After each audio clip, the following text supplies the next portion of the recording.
Okay, with his flamboyant personality, colourful costumes and makeup us ladies can only dream of wearing, our final guest today is a truly unforgettable pop icon.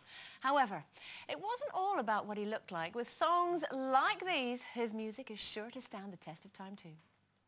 Do you really want to hurt me? Do you really want to make me cry? Do you really want to hurt me? Do you really want to make me cry? Come a chameleon. You come and go. You come and go.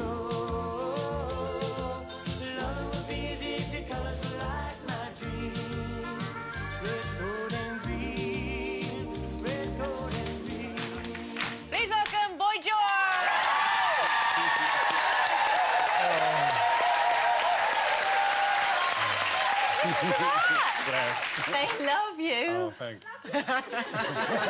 So, God's Club back together?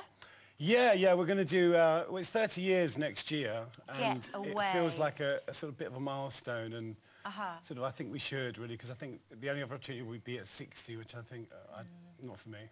Well, that's 30 years since you got together. Since the day we started, And how long has it been since you've actually performed together? Well, we did a reunion about 12 years ago, which was fun to start with. I like the way you tailed that sentence. Well, it did, because I think it went on a bit too long, but I think now we're all a bit more grown up, we're all much friendlier, so I think this is going to be fun. Do you include you in that? Yeah, absolutely, yeah. I mean, I instigated this. I think everybody in the band was really surprised when they got the phone call. Well, they were, because you said before that you weren't going to do it, didn't you? I did, and also they said they were going to get another singer. And they did, and it was a disaster. George, have you had to make compromises in your head to work with these people, or is it as you've got older, have you all changed and you can't? Because it's so hard to work with people. It is. I think with, you know, myself and John, you know, because obviously we were really close, and now I kind of just accept him as he is, and I think hopefully it works the other way as well. I think I just don't... I used to pick on him a lot. When we went on the last tour, it was always like niggling him the whole time. Yeah. So and now I don't. What you're trying to say is you're nice now, aren't you? Yeah, I am. And I can actually... I do love John, you know what I mean? I'm not in love with him, but I love him. He's a friend, and I actually, you know, I think that's really... It is great to be able to say that. Because it's taken a long time. Do you like being nice, though? We were talking about that word nice being a bit bland. Well, I haven't always been nice. No, George! you came... I remember having a terrible row with you one night about 4 years ago, and you chased me in the ladies' lab somewhere, and you went, and then you wrote in your column, I thought, oh, George is having one of his turns. But you've changed again. Well, I think both you and I have a bit of a reputation. But I think, you know, a lot of that stuff is kind of what's going on inside of you, isn't it? Sure. And if you feel that way about yourself, then you kind of reflect it. Yeah. My policy generally is it's easier to be nice, because, like, if somebody comes up and meets you for the first time, if you're horrible, you know, you kind of spend the whole day wishing you hadn't been horrible. You think, oh, why did I do that? Why did I just... But how much is that, George, to do with turning your life round? You know, stopping doing drugs, stopping drinking, and everything about your life has changed, and you're just a completely different person. I am, yeah. You're just a joy to be with. Oh, I mean, it's so nice to you now. But you think, like, when you started again, that was it? It's a lot to do with it, you know, and... you know, I think when you're messed up, you know, you don't really have perspective. You know, you don't really feel that good about yourself, and you really end up spending a lot of time on your own. So you isolate, and you know, when you're clean, it's like you're out in the world again, and you know, everything's... The hat's brighter. Because at this time now, it's a good time for you to come back, isn't it? Because of flamboyantness, like the Gagas of this world. Absolutely, I'm her biggest fan. Stands back, isn't it? No, I just think, you know, obviously when I do the Culture Club thing, you know, I want it to be really spectacular. Yeah. So I think it's really the last sort of chance that we'll have to do something like that. And I want to kind of celebrate all those great things about Britain, you know, all the kind of youth culture movements, which we don't have now. Yeah. We don't have those kind of movements like punk and glam rock, you know, it's all sort of, it doesn't exist anymore, so we're going to really celebrate that. You know, is that something that you're going to try and achieve on your own as well? Because obviously you've got your solo album out. Yeah, I think I'm building up slowly. What sort of music? Because obviously you're a very well-renowned DJ as well as performer. Does your album reflect that? What sort of music? Well, the new album, Ordinary Alien, is very dancey, but it's very laid back, so it's not like pounding, you know, it's quite chilled. So it's not like you're not going to give you a headache or anything. You know, mums will like it. My mum likes it, apart from one track, which is a bit rude.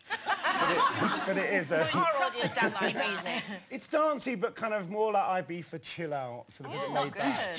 No, it's not like banging nails into wood. Yeah, no, I know that. I've got a question here from Sue on Facebook. Okay. He says, like my good self, you'll be celebrating your 50th birthday this year. I can't believe that. Isn't it weird the way people clap you when you get older? Well done.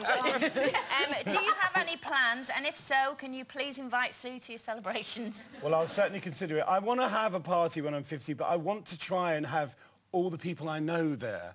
Because a lot of my parties have just had about 5 people, which is always great fun, you know, because it's quite nice to sort of meet new people. But for 50, I think I want to do something where I actually remember to invite everyone I love. Because there's a lot of people. Remember who's there as well this time. To a point. I mean, obviously, I'm happy for people to come along and gate crash, and if they look good. You can have style police on the door. Well, you know, probably someone like Philip Fowler. Yeah, he'd be brilliant. George, speaking of looking good, you know, you're turning 50 and apparently the survey says that's when you start feeling really great about yourself. Would you say that's true? Well, I would say that as I've got older, I'm lucky because I've kind of got more comfortable with myself, definitely. And a lot of that is, as Janet says, to do with recovery as well. Sure. You know, you see things in a brighter way. But I think, you know, I've got a lot of friends who are like 20 and they panic all the time about the way they look, you know. What's that saying? When you're 20, you've got the face God gave you. When you're 30, you've got the face you created. When you're 40, you've got the face you deserve. So I'm kind of past that stage now, so I better be happy. Now you said that. I better be happy. But I think a lot of it is, you know, I mean, I've never had surgery or any of that stuff. And I don't, if you want to do it, it's fine. But I think I'll just let nature take its course, really. I've got an email here from Joanne who's asking the question, how many hats do you own and do you do your own makeup? I don't do my own makeup. The lovely Christine Bateman does my makeup. I can't do it anymore. I can't be bothered. It's just another stress. I know.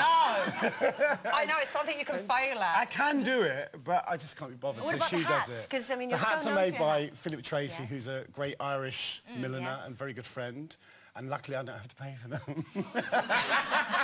God bless him. So yeah, I get free hats off Philip, which is great. It's absolutely lovely as ever to have you on. Good luck with the album and everything. I'll give you time to go over and perform. It's Boy George, everyone.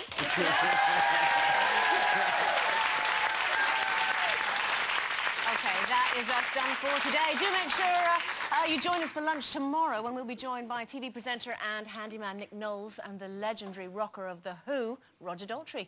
And as if that wasn't good enough, Bob Geldof will be joining us on Friday.